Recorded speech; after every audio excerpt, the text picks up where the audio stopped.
নমস্কার। আমরা বাঙালিরা আমাদের অনেক ধরনের মাথা ব্যথা আছে। তো ওই পার্টটা বাদ দিয়েও যে ৩ টে মাথা ব্যথা প্রাইমারিলি আমরা মেডিকেল গ্রাউন্ডে ফেস করি। ১ নম্বর হচ্ছে গিয়ে মাইগ্রেনের মাথা ব্যথা, টেনশন থেকে প্রচুর মাথা ব্যথা হয়। আর ৩ নাম্বার হচ্ছে গিয়ে সাইনাসের মাথা ব্যথা। সো আজকে আমরা সাইনাসের মাথা ব্যথার ডিটেলটা জানবো। বিকজ আমার সঙ্গে রয়েছেন ডক্টর অমিতাভ রয়। কলকাতা শহর বললে ভুল হবে। ইন্ডিয়ার one of the best ENT surgeon. So sir সাইনাসের মাথা ব্যথা সম্বন্ধে যদি একটু কাইন্ডলি বলেন। সাইনাস ব্যাপারটা কী? তুমি খুব ভালোভাবে শুরু করলে ব্যাপারটা। অ্যাকচুয়ালি যদি কোনো মাথা ব্যথা সাইনাসের মাথা ব্যথা না হয়, তখন আমরা বলি যে এটা টেনশনের থেকে হচ্ছে, তখন সেটা মাইগ্রেনের থেকে হচ্ছে। কারণ সাইনাসের জন্য যদি মাথা ব্যথা হয় সেটা দেখা যায় মানে সেই ডিজিজটাকে আমরা প্রুভ করতে পারি। কী দিয়ে প্রুভ করতে পারি? যদি সাইনাসটাকে যদি দেখতে হয়, আমরা নাকের মধ্যে একটা এন্ডোস্কোপ দিয়ে নাকের যে মিউকোসা স্ট্রাকচারটা ওটা দেখতে পারি। আমরা একটা সামান্য একটা ইনভেস্টিগেশন যেটি সিটি স্ক্যান সিটি পিএনএস করে আমরা সুন্দরভাবে সাইনাসগুলো দেখে নিতে পারি, যেটা কিনা থাকে ব্রেন আর চোখের মাঝখানে, যেটা কিনা চোখের পেছনে আর স্কাল বেসে।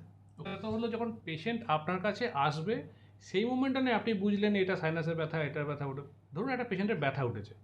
এবার সেটা তার মাইগ্রেনের ব্যথা, সে নিউরোলজিস্টের কাছে যাবে কিনা, বা এই ব্যথাটা আমি ইএনটির কাছে যাবো কিনা, সে সেটা বুঝবে কেমন করে? সেটা কি কোনো উপায় আছে? খুব সুন্দর কোশ্চেন, সেটা নিয়ে ডেফিনেটলি উপায় আছে। আহ, দেখুন, সাইনাসের সাথে কতগুলো সিমটমস অ্যাসোসিয়েটেড থাকে। যেমন একটা হচ্ছে অ্যালার্জি। যদি কোনো পেশেন্টের অ্যালার্জি থাকে অ্যান্ড তার যদি মাথা ব্যথা করে, তার প্রথমে কিন্তু সেই মাথা ব্যথাটা সাইনাসের জন্য হচ্ছে সেটাই ভাবা উচিত। কোনো পেশেন্টের যদি ফ্রিকুয়েন্ট কোল্ড হয়, প্রতি মাসেই একবার করে তার ঠান্ডা লাগছে, তার ক্ষেত্রে যদি মাথা ব্যথা হতে, সেটা সাইনাসের মাথা ব্যথাই প্রথমে ভাবা উচিত।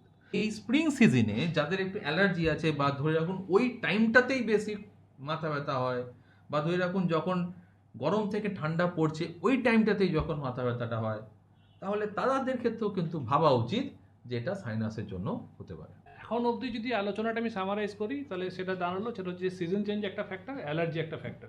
এবার আপনি বলুন, বাচ্চারা কি এটার জন্য বেশি মানে অ্যাফেক্টেড হয় সাইনাস ব্যথায়? এরকম কোনো কি ইয়ে রয়েছে? ডেফিনেটলি এটা একটা খুব ভালো কোশ্চেন আপনি জিজ্ঞেস করেছেন। বাচ্চারা খুব এফেক্টেড হয়, এবং ইনভেরিয়েবলি পেরেন্টসরা অনেক সময় ভাবে কি বাচ্চা বোধহয় স্কুলে যেতে চাইছে না বলে এটা বলছে, বাচ্চা বোধহয় পড়তে চাইছে না বলে এটা বলছে। তার মধ্যে একটা ভেরি সিম্পল থিং আমি আপনাকে বলছি, যেটা আপনি বাচ্চাদের ক্ষেত্রে দেখলে বুঝতে পারবেন। ধরুন বাচ্চাটা যদি রাত্রেবেলা ভালো করে না ঘুমোতে পারে, রাত্রেবেলা হাঁ করে ঘুমোচ্ছে, ঘুমোতে ঘুমোতে এরকম করে উঠে যাচ্ছে, বাচ্চাটা রাত্রেবেলা স্নোরিং করছে, যদি এই ধরনের সমস্যা থাকে অবশ্যই ভাবা উচিত যে বাচ্চাটা অ্যালার্জি অ্যান্ড সাইনাসের জন্য এই প্রবলেম হচ্ছে।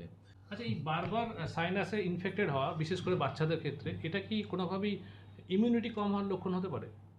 আমি এটা উল্টো সাইজে বলবো যে ইমিউনিটি কম হলে অনেক সময় এই জিনিসটা বেশি হয়। তার মধ্যে কতগুলো জিনিস আমাদের খুব ইয়েতে নজরে রাখা উচিত। One of the main things সেটা হচ্ছে, একটা তো অ্যালার্জি যেটা আমি বললাম একটু আগে। সেকেন্ডলি, বাচ্চার খাওয়া দাওয়ার টাইমিং।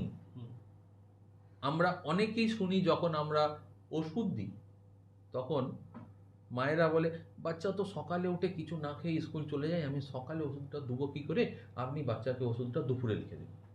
বাচ্চাটা সকাল থেকে কিছু না খেয়ে থাকছে, রাত্রেবেলা ধরে রাখুন 8টা-10টার সময় খেয়েছে, আবার সকাল থেকে কিছু না খেয়ে থাকছে, বিকজ স্কুল অনেক জলদি জলদি শুরু হয়, সে এসে হয়তো স্কুলের পরে খায় বা স্কুলের টিফিনে কিছু খেলো। This is something not good for the kid. আরেকটা জিনিস, that is vitamin D. Vitamin ডির এক্সপোজার, বাচ্চাদের রোদের এক্সপোজার হচ্ছে না, সূর্যের এক্সপোজার হচ্ছে না। কিছু কিছু হলে যদি একটু রোদ গায়ে লাগে, আমরা তখন তাকে জামা কাপড় পরে ঢাকিয়ে দিই। যদি একটু রোদ থাকে, সানস্ক্রিন ইউজ করে দিচ্ছে। আলটিমেটলি সেটা ভিটামিন ডি সংশ্লেষ হচ্ছে না। ভিটামিন ডি যদি না থাকে, আপনার শরীরে ক্যালসিয়াম, ইমিউনিটি সব কিছু ডাউন হয়ে যাবে, এভরিথিং। এই সাইনাসের ব্যথার সঙ্গে যেটা ইউজুয়ালি খুব কমন, আমাদের হোম রেমেডিস, বাষ্প মানে স্টিম নেওয়াটা, তার মধ্যে আবার ওই এক ধরনের সবুজ সবুজ ওষুধ আছে, ফেলে দিল, তার স্টিম নিল। তো এইসব করে কি আলটিমেটলি আঘাতে কোনো লাভ হয়, বা হোম রেমেডি কি আদৌ কিছু আছে as such? ডেফিনেটলি লাভ হয় না তা আমি বলবো না। Steam is sometimes very good, and steam is a sometime natural decongestant. Okay, কোনো মেডিসিনস অ্যাকচুয়ালি আমাদের কতগুলো ড্রপ বা অনেক জায়গায় দেখা যায় যে নেওয়ার জন্য বলা হয় যে এই ড্রপ নিলে, এবং অনেকে আপনারা দেখেও থাকবেন যে ড্রপ নিয়ে নাক খুলে যাচ্ছে, ড্রপ নিয়ে ইয়ে করে যাচ্ছে, সেই নিজেদের থেকে কখনো ইউজ করবেন না। যদি ডাক্তারবাবু পরামর্শে, এবং সবথেকে বড় জিনিস যে যত দিন অবধি ইউজ করা দরকার তত দিনই ওইটা ইউজ করতে হয়, আপনি র্যান্ডামলি ইউজ করতে পারেন না। তো সেই ক্ষেত্রে স্টিমটা বেটার, স্টিম 5-7 দিনের জন্য নেওয়াই যায়, বাট আবার রেগুলারলি স্টিম নেওয়া ইজ অলসো নট গুড। ওকে, যে অনেকের অভ্যাস আছে, খাস করে আমরা দেখেছি কোভিডের পরে লোক ভাবে যে যত গরম আমি নেবো তত বোধহয় আমার ভাইরাস মরে যাবে। It's not like that. এবার যদি আমরা একটু ট্রিটমেন্টের দিকে যাই, তাহলে সাইনাসের ট্রিটমেন্টটা কি? সাইনাসে যখন ধরে রাখুন একটা গহ্বর থাকে আমাদের শরীরে, যেখানে যদি কোনো গহ্বর থাকে সেখানে রেসপিরেটরি মিউকোসা থাকে, সেই মিউকোসা থেকে অনবরত কিছু না কিছু সিক্রেশন হতে থাকে ন্যাচারালি। কারণ কখনো কোনো জিনিস ড্রাই হতে পারে না, শরীরের মধ্যে নাকের মধ্যে কোনো জিনিস ড্রাই হতে পারে, সিক্রেশন হতে থাকে। এই সিক্রেশনগুলো সাইনাসের ছোট ছোট ওপেনিং থাকে, সেই ওপেনিং দিয়ে বেরিয়ে আসে। এখন যদি সেই ওপেনিংটা ক্লোজড হয়ে যায় তখন সেই সিক্রেশনগুলো সাইনাসের মধ্যে জমে যাবে, and that is very good culture media of the bacteria. So এই সাইনাসের ওপেনিংগুলো ক্লোজ কিভাবে হয়? একটা হতে পারে অ্যালার্জির কারণে, মিউকোসা এডিমা হয়ে যাচ্ছে, সাইনাসের ওপেনিং ক্লোজ হয়ে গেল। সেকেন্ডলি হতে পারে কোনো অ্যানাটমিক্যাল কারণে। অ্যানাটমিক্যাল কারণে কারো কারো ধরে রাখুন নাকের হাড় এতটাই বাঁকা যে সাইনাসের ওপেনিংটাকে ঠেলে ক্লোজ করে দিচ্ছে।